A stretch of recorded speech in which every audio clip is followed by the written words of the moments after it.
Welcome to another edition of California Triathlon Soup. Today we have special guest Michellie Jones. Welcome, Michellie. Thank you for having me. We had I asked you right before we started this taping how would you like to be introduced, and that could be about 18 minutes of the 20 minutes we're going to be here. So for all those who aren't familiar with everything that you've done, why don't you brag a little bit and make us feel diminutive?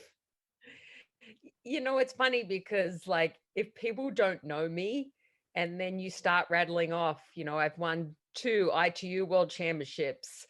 Have an Olympic silver medal. I have won the Ironman. I've won the Escape from Alcatraz triathlon like 8 times. I've won the Chicago triathlon like 7 times. And, if you just keep listing and, I'm in pretty much every Hall of Fame a triathlete could be in. The Australian Hall of Fame, the ITU Hall of Fame. I'm also in the Australian Sports Hall of Fame as well. So yeah, it's like when you start like telling people all these things, that's sort of when it hits home to me as well. I'm like, wow, I've done some pretty cool stuff. And the perfect example was I was out riding with one of my clients who's getting ready for Ironman Texas, and we were doing a 5-hour ride on Saturday. And I caught up to this guy and we started chatting away, and he's like, "Oh yeah, are you a professional bike rider?" I go, "No, I'm a triathlete." And then he's like, "Oh, well, what races have you done?" And then he's like, "Have you done an Ironman?" "Yes, I've done an Ironman." And then I go, "Well, I actually won Ironman Hawaii." And he's like, "Really?" And then he's like, "Have you ever been to the Olympics?" I go, "Yeah, actually, yes, I have been to the Olympics." So, but I do have a good story because after I won the Ironman, a couple of weeks later, I was out riding in Australia, and this guy rolled up to me on the bike and he's like, "Oh, Michellie, you're coming out of retirement." And I'm like, I didn't have the heart to tell him that I just won the Ironman World Championship. So it was quite funny. And I'm sure when he found out, he probably was like, "Oh my goodness, I can't believe I asked Michellie if she was coming out of retirement." Now, I follow you on social media, which is, always very active. And I think a few months ago, didn't you have somebody in the San Diego area suggest that maybe becoming a pro triathlete would be something you should look into? Yeah, I'm not sure if he was a little drunk or something, but yeah, I was out running. Every Wednesday we do a little bike and run session. Because of the pandemic, it's been on Zoom. So I was out running off the bike, or as we say in Australia, I was out with Rob, ROB, run off bike, ha ha ha. And I'm running along, and this guy like comes past me like on a beach cruise. He goes, "Man, are you training for the Olympics?" And I just had to giggle myself. I couldn't even reply because it was just so funny. I was like, it made my run because I just laughed and laughed and laughed. I go, if only he knew. Well, Australia has a great history of amazing triathletes. I mean, we're big fans of like Crowe, and I mean, there's so many. Tell me about the culture that sets up the population of Australia so well that you have all that talent coming out. Well, back in the day, old school, when I started, it's like triathlon was still like, it was still like for a sport that hadn't been around. I started racing back in 1988. And, Hmm. we had a national series back then. So it was definitely triathlon was definitely ahead of the game back then. Like to think that we had a national series and it was like 1988 and triathlon hadn't been around for that long. And, there'd been a world championships, an ITU world championship back in Avion in 1989. So, to think back then, Australia had it going, they created events, they had professional athletes, the athletes were traveling the world. And here I was coming into the sport because my high school run coach suggested it. I was 18. I paid my way through college by doing triathlon and came to the US. And, just the dream just kept getting bigger and bigger, and I kept living it. So, I think the fact that there were Australians doing well early in triathlon.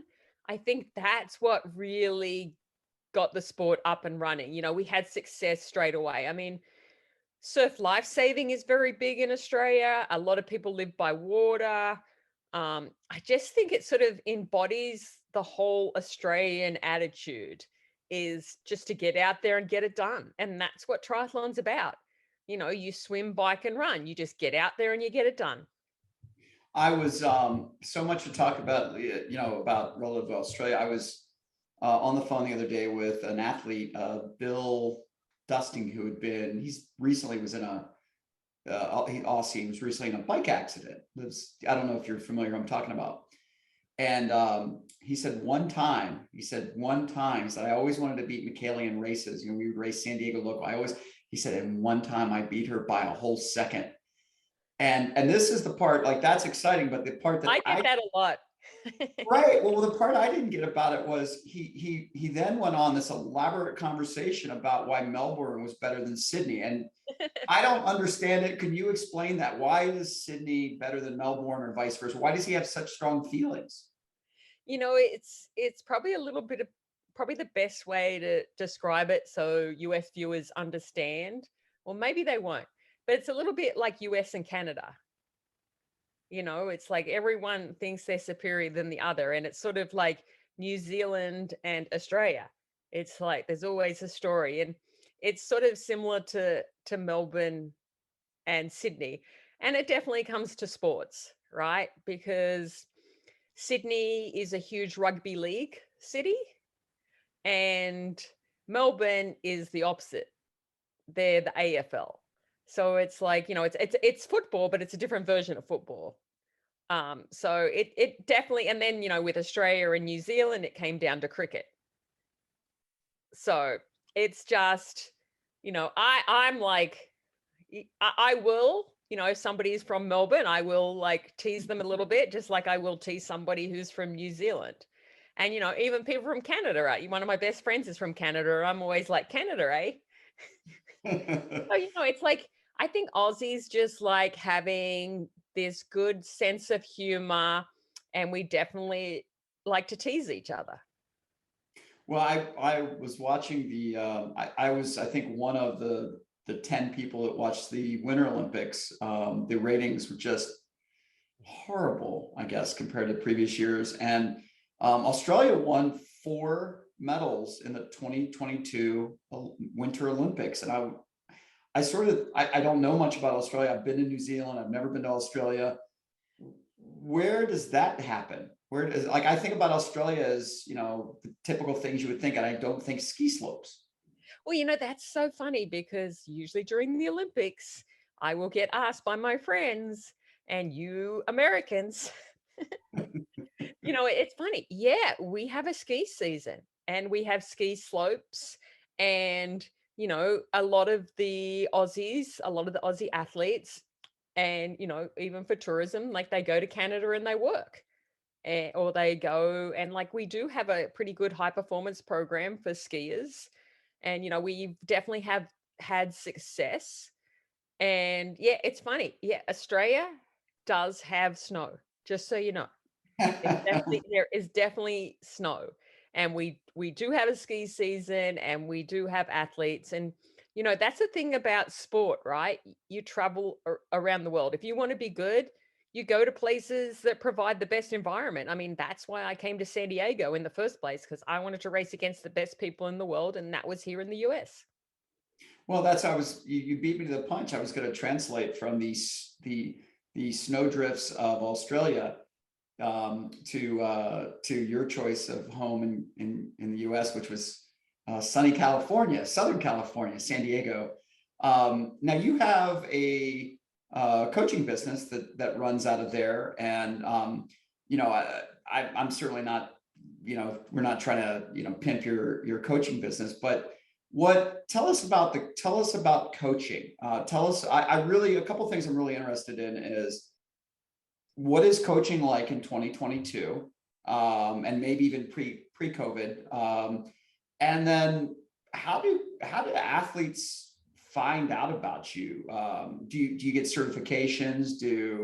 Do organizations send you, I mean, if I lived in San Diego and I had Michellie Jones as an available coach, why wouldn't I? So tell me about how that business works. Well, it's funny because a lot of people are intimidated by like my resume. I get that a lot because they think I'm just for the elite, for the fast people. And I'm like, no, my passion is getting you to achieve whatever goal that we've come together or that you've decided. And I just love it. Doesn't matter if you've never done a triathlon or you've done a zillion triathlons. It's one of those things where it's like, for me as a coach, I just love seeing the progression. And to be honest, the progression from a first timer compared to a seasoned athlete, I mean, yeah, a first timer, you're going to see so much leaps and bounds. But then sometimes you get these seasoned athletes and you're like, they can't believe that they can actually get faster. Even though they've been doing it for so many years, they're sort of blown away. So one of the reasons why I got involved in coaching in the beginning, because I was getting asked a lot, can you coach me? Can you coach me? And then as my career slowed down and I was thinking of not being a professional anymore, I started taking on a few clients and then it gradually just built from there. I also coach at UCSD.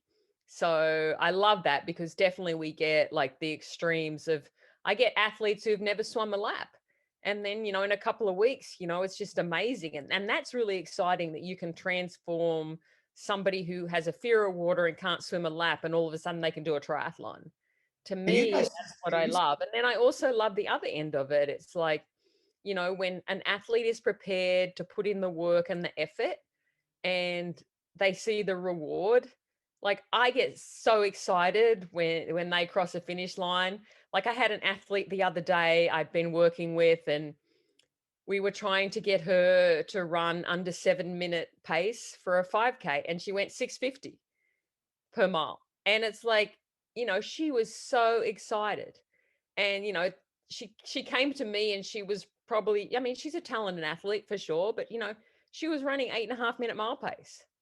And then, in a good like 3 to 4 months, we've turned it around. But, it's not just me, it's that athlete willing to put the work in. And I think the biggest mistake a lot of athletes make is they're not prepared to go easy. It's like zone 2 is something that you have to do. And I think that's the biggest difference between a professional and like an age group athlete. Our fast is fast and our slow is slow. There's a big difference where I see a lot of age group athletes and their fast and their slow is very similar. There's not a huge difference. And that's the way the coaching sort of evolved. It's just, people kept approaching me. And then a lot of my athletes are through word of mouth. I have success with one athlete and they tell their friends. And yeah, I do some social media. We have a website. I do I do some Ironman commentary as well.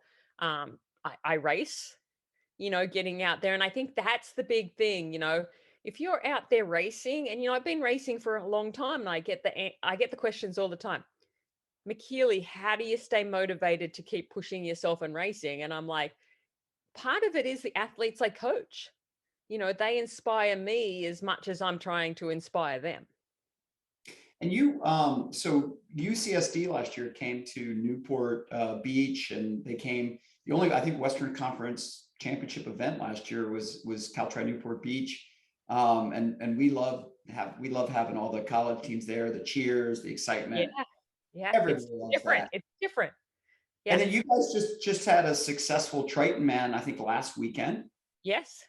And tell us a little bit about that, because I don't think that our audience, hears as much. A lot of times, is it just for college athletes?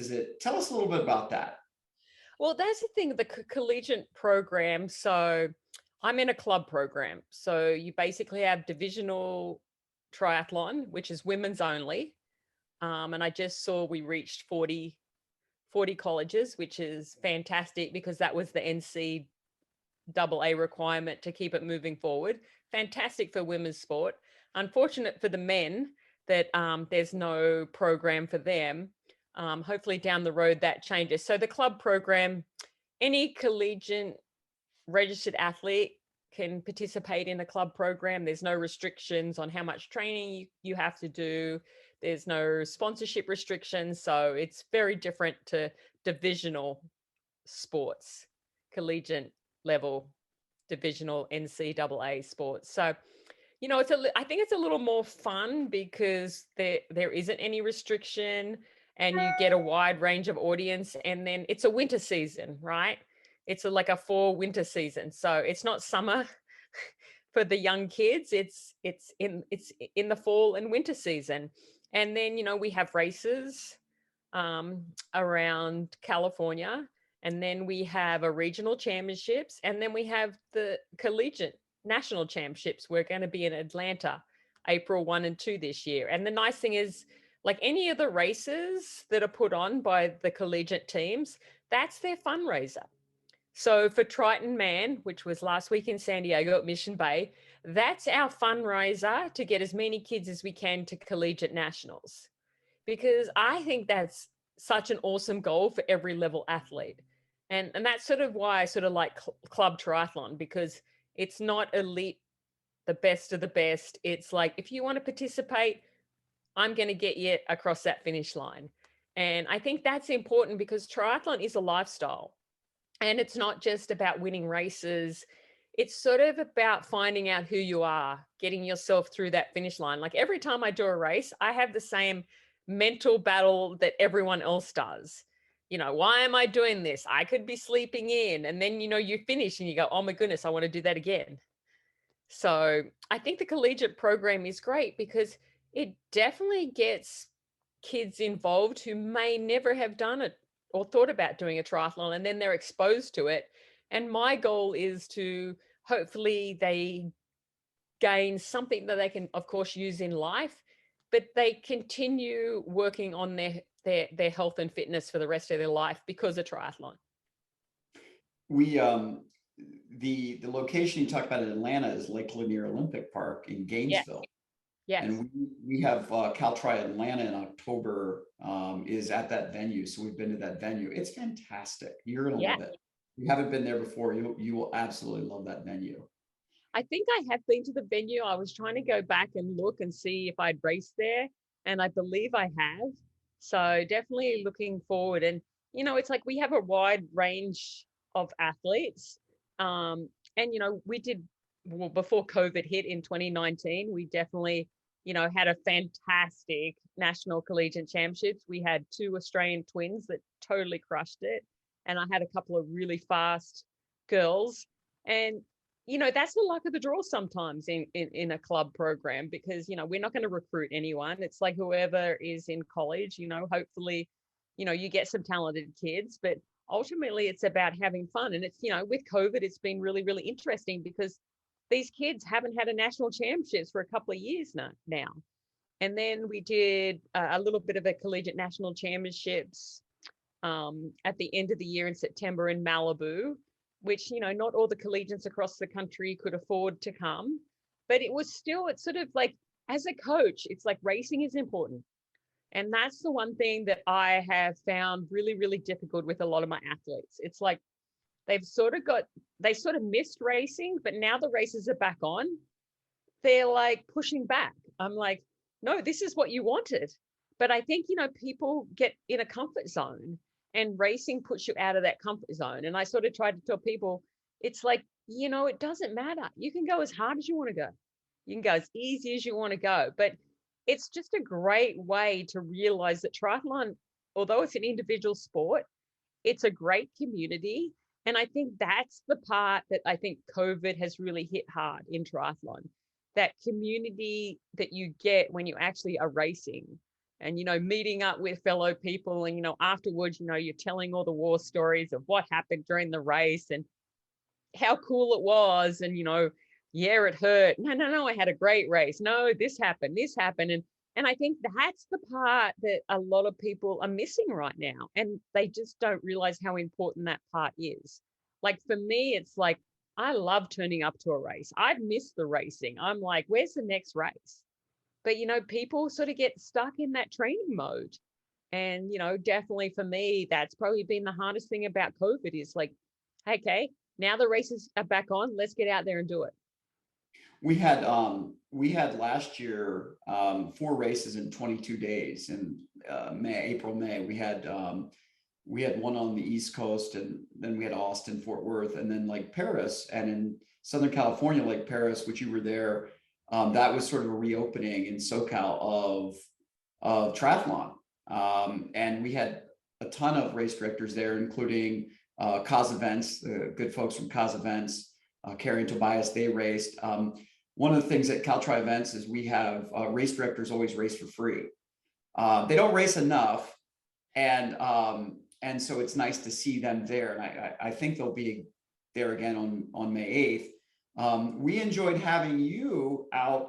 It was the 4th race in 22 days. We didn't have any problems. Do you want to close this by talking about your race experience at Lake Perris, or should we move past Oh, that? that is, I mean, it's so funny. It's like things happen at races, and it was like, usually, it's like if things are going to go wrong, it's probably going to happen, on the bike. You're going to like, maybe hit a corner too hard, or maybe something happens on the bike. For me, it was on the run. I crashed on the run. Everyone's like, "Oh my goodness, Michellie, did you crash your bike?" No, I crashed on the run. Just rolled my ankle, landed on my face. So I yeah, was I I think was I did a lot more damage than I ever thought I would do. Like I've crashed quite a lot on a bike, and it's like I landed face first on my face, and it's just one of those freaky things. It's like my ankle twisted, bone on bone, so I had a little impression fracture. Um, it didn't break my nose, but definitely broke my tooth, so had to get a root canal. So yeah, it's still lingering too. It's like it's funny. It's like you crashed on the run, did you, Michellie? I go, yep, I can tick that off my list. and we're so sorry about that. And it was I was out on course, and somebody said, I think Michellie came in bloodied. And I said, I oh, like amazed immediately. I was like, oh my goodness. And you were a lot, you had a much better attitude than I would have had. So we appreciate that. And things happen. It's like, it was just one of those things where it's like, it's just, as I said, I can tick that off my list. Things, and I tell my athletes this all the time. If it hasn't happened to me, it's probably not going to happen. So, well, I want to wrap up.